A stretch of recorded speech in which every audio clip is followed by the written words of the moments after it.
coming out of China is getting louder by the day. It doesn't like other countries, especially Australia, ganging up and meddling in its affairs. As we know, Beijing is currently doing its best to punish us economically, but in the last few days, President Xi Jinping has also ratcheted up the rhetoric by warning of the perils of a new Cold War. A loose translation is, if we don't stop poking the panda, we'll face serious consequences.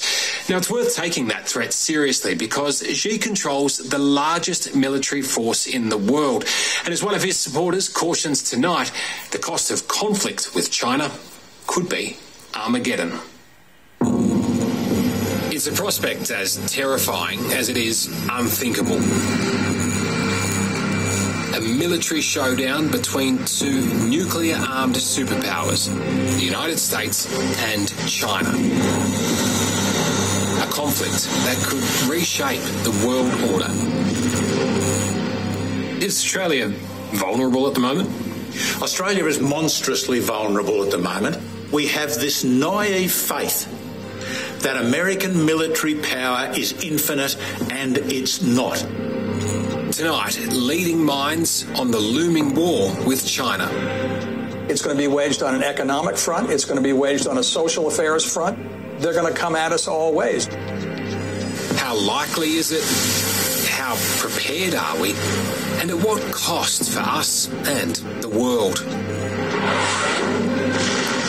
Use all your imagination. Think about all the nightmares you can think of. And what will happen will be 10 times more than your worst nightmare. You are talking about the possibility of Armageddon.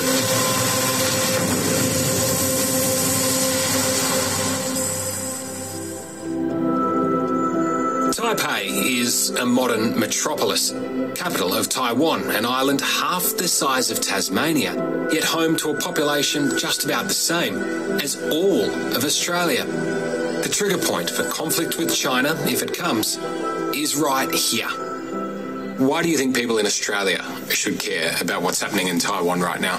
Because we are a democracy, and democracy do not survive in isolation. Sin Cheng Xiao is an entrepreneur who runs a tech startup in Taipei. In recent months, he's grown increasingly nervous about China's growing threats to reunify with Taiwan by force, if necessary. What is it particularly about Chinese rule that you're scared of? Number one is losing all your freedoms, right? Because Taiwan has been enjoying, our democracy and our liberties, our freedoms for the past few decades. And it is just unimaginable that, we would be reunified with an authoritarian regime and then surrender such freedoms. So, no, it's not an option. For Xiao and many other Taiwanese, the crackdown on democracy in nearby Hong Kong is a warning of what may be to come. They lost their basic right to vote, to elect their officials, to speak their minds, to protest. Hong Kong people just live under fear every single day. So we all hope that it doesn't come to this, right? Because Taiwanese would have to fight. And although we spend heavily on military equipment, we are no match for the second largest army in the world. China is increasingly vocal about bringing what it views as a renegade province to heel, stepping up its warnings to the rest of the world not to meddle in its business. 请坐下，谁妄想这样干？ Anyone who dares try to do that will have their heads bashed bloody against the Great Wall of Steel, forged by over 1.4 billion Chinese people. President Xi Jinping's hard line at the 100th anniversary of the Chinese Communist Party in July was followed by a record number of Chinese fighter planes breaching Taiwanese airspace, more than 150 incursions over just a 4-day period. The question is, if China does make a move on Taiwan, will the US respond? Right now, the answer seems to be yes. I just want to make China understand that we are not going to step back. We are not going to change any of our views. So are you saying that the United States would come to Taiwan's defense if China attacked? Yes, we have a commitment to do that. Those who want to block China. I'm going to open up with the book of Jeremiah, chapter 50 and verse 22. A sound of battle is in the land and of great destruction. Okay, I'm going to give all praise and honor to Yahweh and his son Yahweh Shai. That's the true ancient names of our Father, the Creator, and his beloved Son, who the world ignorantly call JC, Jesus Christ. Okay, so here you go with China, which is their biblical identity is Mohad. Okay, their biblical identity is Mohad. They've shrouded themselves with the covering of falsehood as far as their biblical identity. And this guy in Taiwan talks about democracy. Democracy could definitely be attached to lawlessness.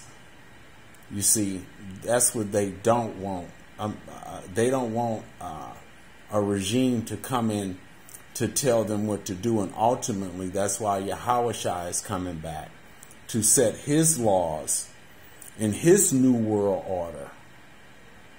Okay, that's going to be the new world order is coming, not with this falsehood from Esau, Edom, which is the so-called white man.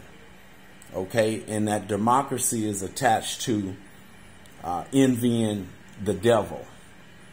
Okay, because with that lawlessness comes what? The ABC community saying a man can be with a man. They have bestiality going on, pedophilia going on. Okay, false religions. All right, with their ideology and their Catholicism, doing everything the opposite of what the Creator, Yahweh, has put in play and laid down to follow. See, things have a manual. You have when you buy a new phone or a car, a bike. These things have a manual in order to understand the operation of it. That's just what the Bible is. And the Israelites got taken off of their instructions, their journey of righteousness through the law, statutes, and commandments. And now we're under the judgment. We fell under the judgment, which are under curses in the book of Deuteronomy. Okay, chapter 28. All the way from 15 on to 68. But I don't want to get off topic too much. Let's continue. Psalms 108 and verse 9. Mohad is my washpot. Over Edom will I cast out my shoe. So Edom, again, that's the so-called Caucasians, the so-called white man. And again, Mohad are the Chinese. They're the enemy of Yahushua, referencing to Psalms 83. Okay, let's go to the book of Jeremiah, chapter 48 and verse 14. I'll start there. How say ye, we are mighty and strong men for war? That's what Mohad is so prideful. Okay, Mohad is spoiled and gone up out of her cities, and his chosen young men are gone down to the slaughter, said the King, whose name is the Lord of hosts. The calamity of Mohad is near. Calamity is destruction. I'll just get to it. Okay, it's a very bad destruction that's going to come. Okay, and his affliction hasted fast. All right, let's jump over to verse 26 again. The book of Jeremiah, chapter 48, verse 26. Make ye him drunken, for he have magnified.